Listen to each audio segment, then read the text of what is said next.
மரத்தின் பார்வையில் தோற்றம். பிரபஞ்சத்தின் தோற்றத்தை எத்தனை கோடி ஆண்டுகள் என்று வரையறை செய்ய முடியாது. ஆனால் பூமியின் தோற்றத்தில் நானே முதலாக தோன்றிய உயிரினம் என்பதில் பெருமிதம் கொள்கிறேன்.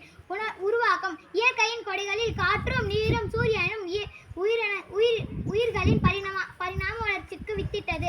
அதற்கு அடுத்த நிலையில் நானே அனைத்து ஜீவராசிகளுக்கும் முதன்மையாய் திகழ்கிறேன். பறந்து விரிந்த நிலப்பரப்பில் பசுமையை படர செய்து பச்சை கம்பளத்தை போர்த்துவிட்டு இயற்கையின் பேரழகியாய் வாழ்ந்து வந்தேன். ஓரறிவாய் தோன்றிய எண்ணிலிருந்து ஆறறிவாய் பரிணாம வளர்ச்சிக்கு பெற்ற மனிதர்கள் காடுகளில் கூட்டம் கூட்டமாய் வாழ்ந்து வரேன். அனைத்து உயிரினங்களுக்கும் ஆதரமாக மகளுடனே காடுகளாக வாழ்ந்திருந்தேன். வியபித்து இருந்தேன். அழிவாக்கம்.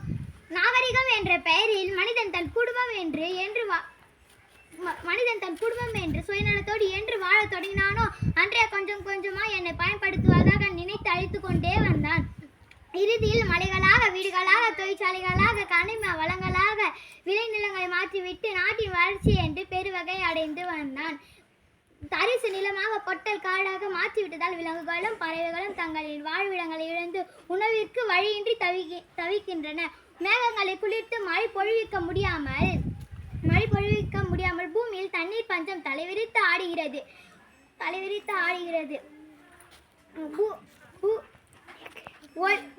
நெகிழிகள், ரசாயன கழிவுகள், குப்பைகள் என பூமியின் மேற்பரப்பை அசுத்தமாக்கி நிலத்தடி நீரே இல்லாமல் செய்துவிட்டனர்.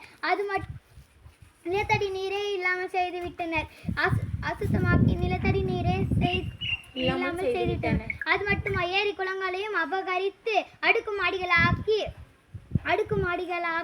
மழை காலத்தில் வெள்ளம் புகுந்துவிட்டதே என்று பதறுகின்றன. காற்றை மாசாக்கி நிலத்தை